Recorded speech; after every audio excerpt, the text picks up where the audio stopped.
안녕하세요. 목조 건축물 변형 탐지에 대해 발표할 김민규 시펑입니다.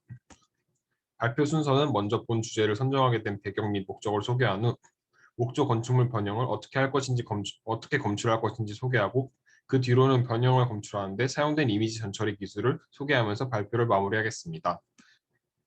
먼저 발표하게 된 배경 및 목적입니다. 다음 보시는 사진은 목재 문화재를 복구하고 있는 사진입니다. 문화재 복원은 문화재의 재질이나 무늬 등을 파악하고 복구해야 하므로 전문가의 영역이고 진입 장벽이 높습니다. 그래서 간단해 보이는 문화재 복원 작업도 시간과 비용이 굉장히 많이 소비돼서 느리고 장기적인 작업입니다.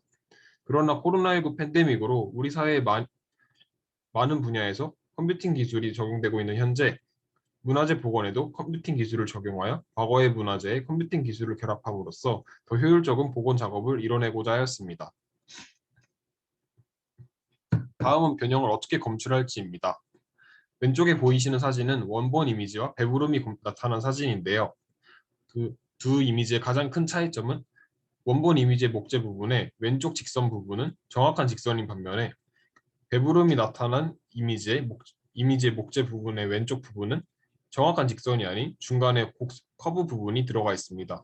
커브 부분이 들어가 있으므로 직선에서 중간에 직선이 끊기는 것을 확인할 수 있습니다. 그래서 오른쪽과 같은 차이가 있기 때문에 두 직선을 비교하면 가운데의 직선 부분이 한쪽은 채워져 있고 한쪽은 빌 것이기 때문에 이러한 원리를 이용해서 변형을 검출해내겠습니다. 보시는 사진은 저희 그 목재 이미지의 커브와 스트레이트 직선을 검출해낸 영상입니다. 두 영상을 비교해보면 왼쪽은 정확한 직선인 반면 오른쪽은 약간 직선에서 커브 부분에 직선이 끊겨 있는 것을 확인할 수 있습니다. 그래서 커브와 스트레이트 라인을 비교하면서 변형을 검출해내겠습니다. 변형을 검출해내기 위해 이미지를 프리프로세싱 했는데요. 그중 첫 번째 단계로는 가우시안 블러링입니다. 블러링은 이미지를 흐리게 하는 기법으로서 노이즈를 제거해주는 효과가 있습니다. 그 가운데 이미지를 보시면 왼쪽 이미지가 원본 이미지고 오른쪽 이미지가 블러링을 적용한 이미지입니다. 그래서 원본 이미지에 비해 흐릿하게 만듦을 알 수 있는데요. 블러링 이미지의 효과로서 노이즈가 제거되는 효과가 있지만 엣지가 약화될 수도 있습니다. 왜냐하면 이미지를 흐리게 하기 때문에 픽셀의 값이 감소함으로써 엣지가 살짝 약화될 수도 있습니다. 그러나 노이즈를 제거해주는 아주 큰 효과가 있기 때문에 가우시안 블러링을 적용해 주었습니다. 왼쪽의 필터는 가우시안 필터입니다. 가우시안 필터는 각 픽셀의 값을 감소시키고 중심에 있는 픽셀에 가장 높은 가중치를 부여하는 특징이 있습니다. 그래서 가우시안 필터는 정규 분포를 따르는 필터를 이미지에 적용하는 방식입니다. 다음은 모폴로지 연산입니다. 모폴로지 연산은 크게 침식 연산과 팽창 연산으로 분류됩니다. 침식 연산은 왼쪽과 같은데요. 왼쪽에 보면은 이제 원본 이미지의 픽셀 값과 원본 이미지의 픽셀의 주변과 필터의 모양이 일치한다면 그 픽셀을 결과 이미지로 추출하는 것입니다. 그래서 침식 연산은 객체 영역이 감소하지만 잡음을 제거해주는 효과가 있습니다. 반면 팽창 연산은 원본 이미지의 픽셀 값의 주변 모양과 필터의 모양 중 한 가지만 일치하면 그 픽셀 값을 결과 이미지로 추출해주기 때문에 객체 영역이 증가하는 경향이 있습니다. 하지만 객체 내부에 홀 같은 빈 부분이 있다면 그 부분을 메꿔주기 때문에 객체 내부에 홀이 감소되는 효과가 있습니다. 그래서 저희 목재 이미지에는 침식 연산과 팽창 연산을 같이 적용한 열림 연산과 닫힘 연산을 적용하였습니다. 다음 단계는 캐니 엣지 디텍션입니다. 캐니 엣지 디텍션은 엣지를 검출해주는 기법 중 하나로 4단계로 구성이 되어 있습니다. 4단계 중 첫 번째 단계는 가우시안 필터를 적용하는 것으로 가우시안 필터로 이미지를 부드럽게 해줍니다. 그래서 부드럽게 된 이미지는 두 번째 단계에서 소열 마스크로 이미지의 그레디언트 강도를 계산해 줍니다.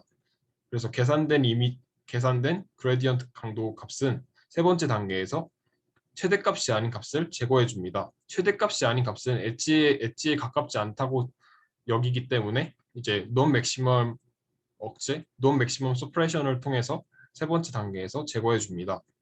그래서 최대값까지 제거된 이 이미지는 네 번째 단계에서 두 개의 스레시홀드, 맥스 밸류, 민 밸류 값을 통해서 엣지를 추출해 줍니다. 그래서 이 왼쪽에 보시는 사진이 원본 이미지라면 오른쪽에 엣지를 검출한 캐니 엣지 이미지가 나타나 있습니다. 다음은 하프 트랜스폼입니다. 하프 트랜스폼은 직선 검출 기법으로 왼쪽에 보시면 P와 Q 직선이 있는데 P 직선을 반시계 방향으로 돌리다 보면 Q와 일치하는 순간이 올 것입니다. 그 직선을 검출해내는 기법으로 오른쪽에 설명을 보면 한 점을 지나는 모든 직선 집합과 또 다른 점을 지나는 모든 직선 집합이 있다면 그 직선 집합 중 서로 접하는 직선은 무조건 하나는 있기 때문에 그 직선을 검출해내는 원리입니다. 마지막으로 Find Contours입니다. 왼쪽의 사진은 등고선 사진인데 Find Contours를 통해서 윤곽을 검출해내는 사진입니다. Find Contours는 동일한 색 또는 동일한 색상 강도를 가진 부분에 가장자리 경계를 연결해서 이 윤곽을 분류해냅니다. 그래서 영상 내에서 윤곽을 추출하는 함수입니다. 여태 소개한 이미지 프리프로세싱 검출 기법들을 플로우 차트로 나타낸 결과입니다. 이미지가 로드되면 가우시안 블러링을 통해서 노이즈를 제거해주고 모폴로지 연산을 통해서 객체 내부와 외부의 노이즈를 제거해줍니다. 그리고 노이즈가 제거된 영상은 캐니 엣지 디텍션을 통해서 엣지를 추출해주고 엣지를 추출해준 다음에 이제 하프 트랜스폼과 파인드 컨투어스로 직선과 윤곽을 검출해내어줍니다. 그래서 하프 트랜스폼을 적용한 결과이고 파인드 컨투어스를 적용한 결과입니다. 그래서 직선과 윤곽의 이미지를 서로 비교하면은 오른쪽과 같은 결과가 나옵니다. 두 개의 이미지를 이용해서 풀 디텍션을 마무리하는데 이제 배부름 감지를 한 결과 하프 트랜스폼의 직선 결과에 빨간색 부분이 나타나 있습니다. 빨간색 부분은 Find Contours에서 배부름을 검출해낸 윤곽의 부분임을 확인할 수 있고 두 개의 결과 이미지를 이제 대조해서 추출해낸 결과 배부름 부분에는 빨간색으로 잘 추출이 된 것을 확인할 수 있습니다. 네, 이상 발표를 마치겠습니다. 감사합니다.